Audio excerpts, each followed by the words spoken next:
So this is the second of Kant's categorical imperatives. Second of these rules, um, uh, these things that we need to remind ourselves of when we're thinking about doing something or not doing something or whatever. So act as to treat humanity, whether in thine own person or in that of any other, in every case as an end withal, never as means only.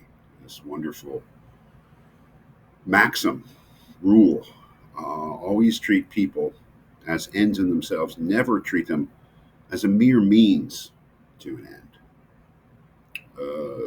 As a rule, it's not so easy to apply if you're thinking, what does it mean to treat somebody as an end in themselves? I don't think that that's entirely clear.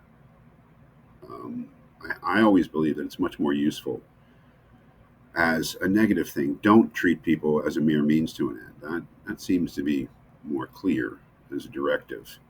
That is, don't exploit people. Don't treat them as instruments. Don't treat them as merely a way of you getting what you want. Always treat them with respect.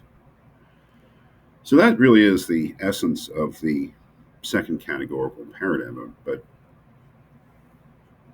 it's always good to see how it emerges. Right? It emerges from some earlier things that Kant said. Generally speaking, in his work here in the book that this comes from, he's looking for something that has value in itself. It is the basis of a categorical imperative, which is, as you know, it's a rule or a command that you need to follow uh, in all cases, in an exceptionless, unconditional way. That the basis for that has to be something which has intrinsic value. Most of the things, some would say all the things that we encounter in life that have value have only conditional value. That is, relative value. They have value because somebody values them. And if somebody didn't value them, they wouldn't have value. Kant believes that that can't be true. That is, it can't be true that everything is like that. Certainly, a lot of things are like that. That is, their value depends upon somebody valuing them. It's a conditional value. But Kant believes that there are some things, or at least one thing, that has intrinsic, unconditional, inherent value. So he says, now I say man, and generally any rational being, not just human beings, but any rational being, exists as an end in himself, not merely as a means to be arbitrarily used by this or that will, but in all his actions, whether they concern himself or other rational beings, must be always regarded at the same time as an end. That is, there's one thing in the world, in the cosmos, in the universe, that qualifies as something which has inherent unconditional value. That is, its value does not depend upon anybody, any will valuing it. Its value is an intrinsic part of what it is, and that is a human being or a person. He goes on to say rational beings, and persons are rational beings. That's important for Kant. That is, what qualifies you and I as being a person and therefore having intrinsic value is that we're rational creatures.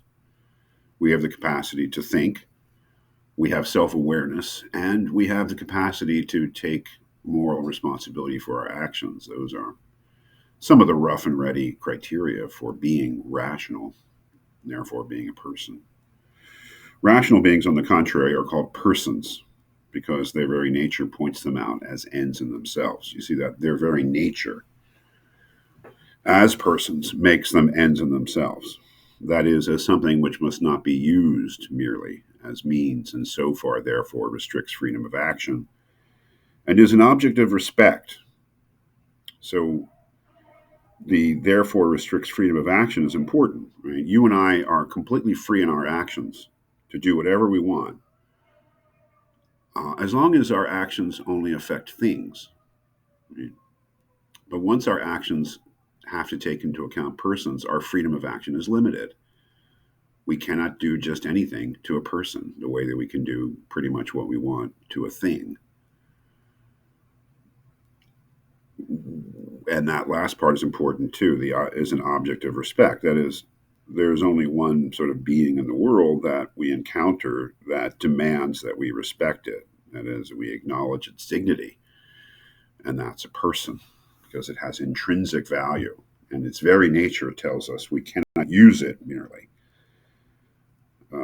as an instrument to further our own interests. We have to regard it as an end in itself, as something that exists for its own sake and has value in itself. And that's what sets up the rule. So act as a treat humanity or any rational creature, right? Any person, always as an end, never as a mere means.